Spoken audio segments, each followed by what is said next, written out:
Movie की start में हम कुछ ऑफिसर्स को देखते हैं जो कि गन लेकर एक रूम में जाते हैं। इस रूम में पहले से ही एक शख्स मौजूद होती है जो कि कंप्यूटर पर कुछ काम कर रही होती है।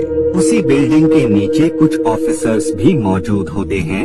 उसी पल वहाँ पर दो एजेंट्स आ जाते हैं। वो उनसे कहते हैं कि हमने तुम्हें पहले ही मना किया था कि तुम उस रूम में मत जाना, लेकिन तुमने हमारी बात नहीं मानी। अब तक तो तुम्हारे सारे ऑफिसर्स मर गए होंगे। और रियलिटी में होता भी ऐसे ही है। उस शख्स ने सारे ऑफिसर्स को मार दिया होता है और बाद में वो वहाँ से भागने लगती है। उस शख्स वो दोनों एजेंट्स भी देख लेते हैं, जिस वजह से वो उसका पीछा करने लगते हैं।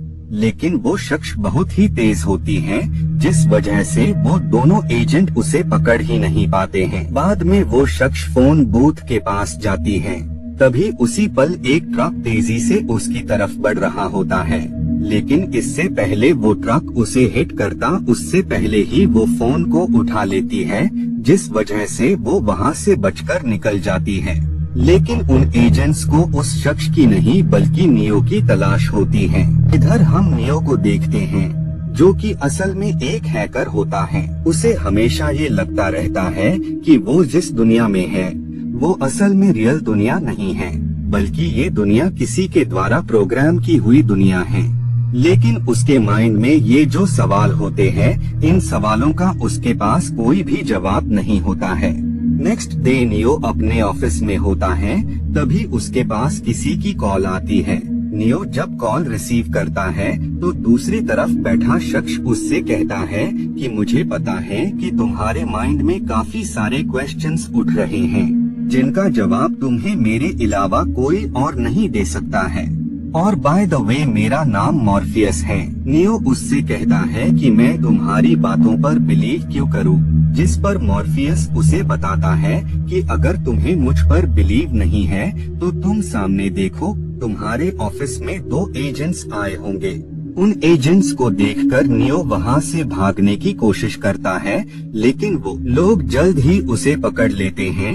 बाद में वो एजेंट्स नियो को बताते हैं कि जिस शख्स की तुमसे फोन पर बात हुई थी, यानी मॉर्फियस, वो असल में एक आतंकवादी है। हम चाहते हैं कि तुम उस टेररिस्ट से जाकर मिलो और उसकी सारी इंफॉर्मेशन तुम हमें देते जाना, और अगर तुमने हमारा साथ दिया तो हम तुम्हारे सारे गुनाह माफ कर देंगे। ये सुनकर नियो कहता है कि पहले मुझे अपने वकील से बात करनी है। एजेंट्स उसे बताते हैं कि अगर तुम्हारे पास मुंह ही न हो तो तुम कैसे बात करोगे, जिसके बाद ही नियो का मुंह सिल जाता है। बाद में वो नियो को पकड़कर उसके बॉडी के अंदर एक इंसेक्ट को छोड़ देते हैं, ताकि इस इंसेक्ट के जरिए इन्हें नियो की लोकेशन के बारे में पता लगता रहे।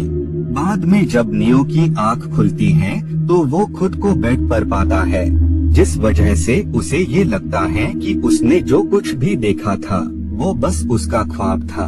तभी उसे मॉर्फियस की कॉल आती है। मॉर्फियस उससे कहता है कि तुम्हारी किस्मत अच्छी थी जो तुम बच गए। अगर उन्हें ये पता होता कि तुम मसीहा हो तो वो तुम्हें कब का खत्म कर चुके होते। नियो उससे कहता है कि मुझे तुम्हारी बातें बिल्कुल भी समझ में नहीं आती हैं। तुम कितनी अजीब बातें करते हो। मैं तुमसे मिलना चाहता हूँ कि आखिर तुम हो कौन। जिसके बाद नियो दूसरी प्लेस पर आ जाता है। तभी वहाँ पर ट्रिनिटी आ जाती है, जो कि नियो को कार में बैठने का कहती है, और बाद में वो बड़े से डिवाइस से उसके अंदर एजेंट्स ने जो इंसेक्ट डाला होता है उसे वो उसकी बॉडी से बाहर कर देती है। ये देखकर नियो को समझ में आ जाता है कि वो कोई ख्वाब नहीं बल्कि हकीकत थी। बाद में ट्रिनिटी नियो को मॉर्फियस के पास ले आती है। मॉर्फियस नियो को बताता है कि मुझे पता है कि तुम यहाँ पर क्यों आए हो। जिस दुनिया में तुम रहते हो तुम्हें फील होता है कि ये दुनिया रियल नहीं है। इस दुनिया में वाकई कुछ न कुछ गलत है, लेकिन क्या ये तुम अच्छे से समझ नहीं पा रहे हो। बाद में मॉर्फियस नियो को दो गोलियां दिखाता है जो कि लाल और नीली होती हैं। मॉर्फियस उसे बताता है कि अगर तुमने नीली गोली खाई तो तुम वापस अपनी लाइफ में बिजी हो जाओगे। तुम उस सच को कभी जान ही नहीं पाओगे जिसे तुम्हारा जानना बहुत जरूरी है। और लाल गोली अगर तुमने खाई तो तुम्हें इस प्रोग्रामिंग से बनी दुनिया की असल सच्चाई से रूबरू हो पाओगे। अब ये तुम्हारे ऊपर है कि तुम कौन सी गोली खाते हो। नियो उस लाल गोली को खा लेता है क्योंकि उसे इस दुनिया की सच्चाई के बारे में जानना होता है। मॉर्फियस उसे बताता है कि अब जबकि तुमने ये गोली खा ली है तो तुम इस दुनिया से निकलकर असल दुनिया में आ जाओगे, जहां तुम अपनी रियल बॉडी में खुद को पाओगे। नियो के सामने जो आईना होता है वो मेल्ट होकर उसकी बॉडी से चिपकने लगता है और इसके अगले पल ही नियो की आंख खुल जाती है तो वो खुद को प्लास्टिक के बैग के अंदर पाता है जहां पर चारों तरफ लिक्विड भरा होता है और साथ ही उसकी बॉडी में काफी सारी वायर्स भी लगी होती हैं। ये देखकर नियो को कुछ भी समझ में नहीं आता है। तभी उसके पास एक मशीन आती है जो कि उसकी सारी वायर्स को उसकी बॉडी से हटा देती है और बाद में नियो को मॉर्फियस और उसकी टीम के लोग अपने साथ ले जाते हैं। बाद में मॉर्फियस उससे कहता है कि तुम मायाजाल यानी असल दुनिया में बारे में जानना चाहते थे, तो यही है रियल वर्ल्ड। लेकिन नियो को उसकी कोई भी बात समझ में नहीं आती है। इसीलिए मॉर्फियस नियो के दिमाग और अपने दिमाग को एक कंप्यूटर से अटैच कर देता है, जिसके बाद ये दोनों उस प्रोग्राम में आ जाते हैं। दरअसल इनकी एक्चुअल बॉडी तो वहीं पर होती है, मगर इनका दिमाग इस प्रोग्राम की दुनिया में होता है। मॉर्फियस उसे बताता है कि हम कंप्यूटर प्रोग्राम के जरिए किसी के अंदर बहुत सारी एबिलिटी को डाल सकते हैं, चाहे वो फाइटिंग स्किल्स हो या फिर कुछ भी। मॉर्फियस उसे बताता है कि जिस दुनिया को तुम अपनी असल दुनिया मान रहे, जिस दुनिया में तुम सालों से रह रहे थे, वो असल में रियल दुनिया में थी ही नहीं, बल्कि वो दुनिया तो रोबोट्स के द्वारा बनाया हुआ कंप्यूटर प्रोग्राम था और वो प्रोग्राम 20वीं शताब्दी के लोगों के जैसा बनाया गया था। दरअसल ये दुनिया कभी ऐसी थी ही नहीं। 21वीं शताब्दी में इंसानों ने कुछ एडवांस कंप्यूटर्स बनाए थे। उन्हीं में से कुछ कंप्यूटर्स ने इंसानों के खिलाफ वॉर स्टार्ट कर दी। उस वॉर में इंसान किसी भी हाल में कंप्यूटर्स से नहीं जीत सकते थे, जिस वजह से वो ये वॉर हार गए और मशीन्स की जीत हुई। लेकिन इस जीत की उन्हें बहुत ही भारी कीमत चुकानी पड़ी। सन जिससे उन मशीनों को सोलर एनर्जी मिलती थी, उसे उन्होंने हमेशा के लिए खो दिया, जिस वजह से उन्होंने एनर्जी के लिए इंसानों को चुना, क्योंकि इंसानों के अंदर इतनी हीट तो थी जिससे वो अपना वजूद बरकरार रख सकते थे। जिसके बाद उन कंप्यूटर्स ने एक ऐसे वर्ल्ड को क्रिएट किया जो कि रियल वर्ल्ड के जैसा ही था और बाद में उन्होंने सभी इंसानों के दिमाग को उस मायाजाल से कनेक्ट कर दिया, जिससे सब इंसानों को ये लगता रहे कि वो असल दुनिया में जी रहे हैं और वो उसे ही अपनी असल दुनिया मानने लगे। ये सब सुनकर नियो काफी शॉक हो जाता है। बाद में मॉर्फियस उसे बताता है कि जब मशीन्स ने उस दुनिया की शुरुआत की थी, उस वक्त एक मसीहा ने हम सबको उस मायाजाल से आजाद किया था और उसी ने हम सबको इस रियल वर्ल्ड के बारे में बताया था। लेकिन बाद में उस शख्स की डेथ हो गई।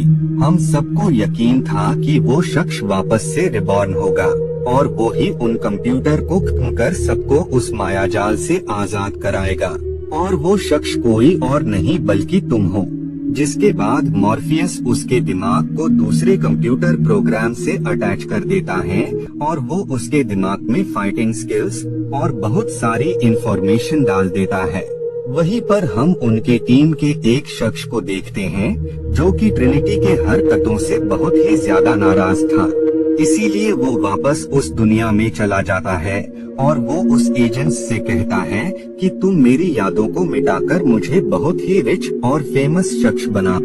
जिस पर वो एजेंट्स कहते हैं कि हम तुम्हें सब कुछ देंगे, बस तुम हमें जेन के कंप्यूटर का पासवर्ड दे दो ताकि हम उन सब तक पहुंच सकें। वो शख्स उसे बताता है कि पासवर्ड दो, लेकिन हाँ मैं तुम्हें उस शख्स के बारे में बता सकता हूँ जिसे वो पासवर्ड मालूम हो। जिसके बाद ये सब उस दुनिया में आ जाते हैं, लेकिन इसके साथ ही वहाँ पर वो एजेंट्स भी आ जाते हैं जिन्हें वहाँ पर वही शख्स लाया होता है।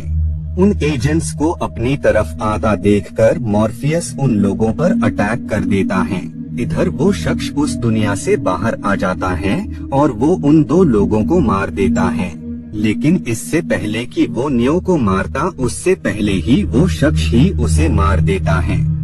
इधर मॉर्फियस उन एजेंट्स के कब्जे में होता है, जिस वजह से नियो मॉर्फियस को वहां से लाने का डिसाइड करता है। जिसके बाद ये दोनों उस दुनिया में आ जाते हैं और वो एजेंट्स पर अटैक कर देते हैं। बाद में वो मॉर्फियस और ट्रिनिटी असल दुनिया में आ जाते हैं, लेकिन नियो असल दुनिया में नहीं आ पाता है और अब वो एजेंट्स उस पर अटैक कर देते हैं। लेकिन नियो उन बुलेट्स को अपनी तरफ आने से पहले ही रोक लेता है और अब उसे वो एजेंट्स भी प्रोग्राम की तरह नजर आ रहे होते हैं और बाद में वो उन एजेंट्स को मार देता है। इधर रियल वर्ल्ड में मशीन्स उनके स्पेसशिप पर आ गए होते हैं, लेकिन वो लोग उन सब को भी खत्म कर देते हैं। और इसी के साथ ये मूवी यहीं पर एंड